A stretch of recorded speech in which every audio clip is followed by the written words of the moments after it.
Hare Krishna. Acknowledging the variables we can't control doesn't mean abandoning the variables we can control.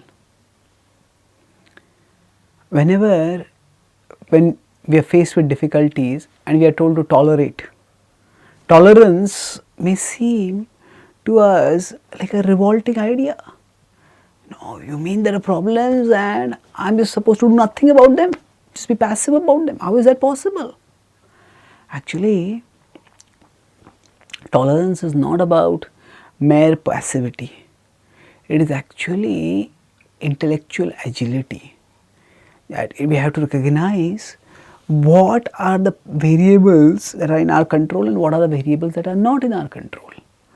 Whenever we are facing any situation in our life, there are some things which we can control, some things we just can't control.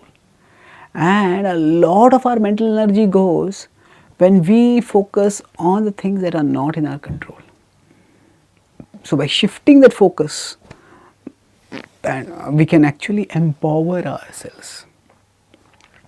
So in the Bhagavad Gita, for example, when Krishna talks about tolerance to Arjuna in 2.14, he says, Matra sparshastu kaunteya shitoshna sukha dukkhadaha agamapayino anityastam sitikshasva bharata.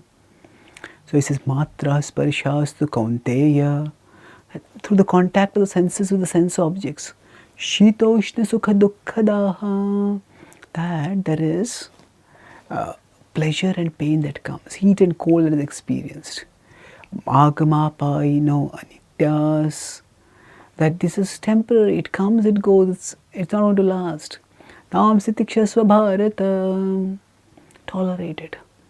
If we see here heat and cold, summer and winter, now these are seasons that just change by the natural order and we can't do much about them.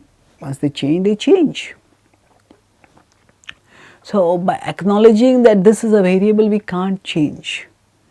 Now if we just keep cursing the weather, what do we achieve by that? Why is it so cold? Why is it so cold? Why is it so hot? Why is it so hot?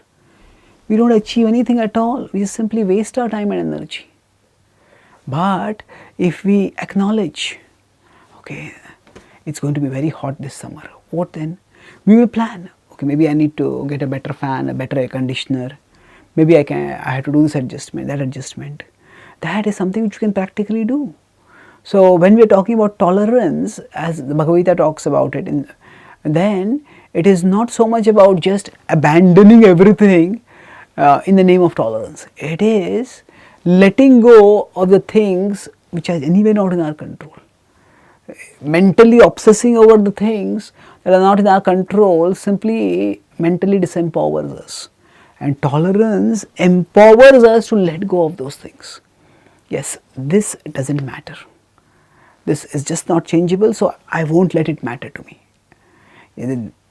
This is a decision which we can take. It's a condition that is difficult, it has come upon us, but we can take a decision that can decrease the difficulty of that difficult situation.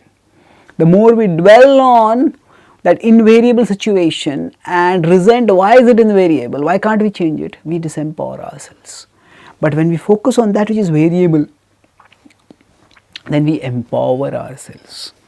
So we don't have to abandon. Tolerance is not utter passivity. It is intellectual ability, intelligent choosing. Okay, this is what I will focus on. So when we have some irritating colleague in our office, or we have a irritating boss, exploitative boss, we might just resent all the time. Why do I have a person like this in my life? Why do I have a person in my life like this? But instead, okay, that person's mentality is not in my control.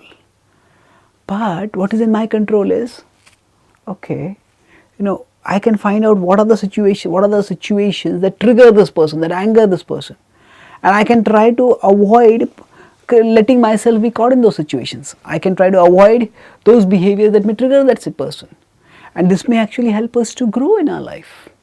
So the same applies in our relationship with Krishna also.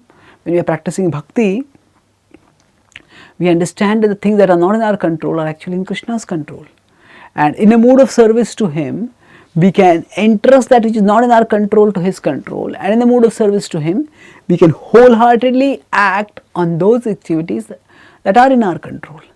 Thus, we will find that tolerance, far from being disempowering, is extremely empowering. Thank you. Hare Krishna.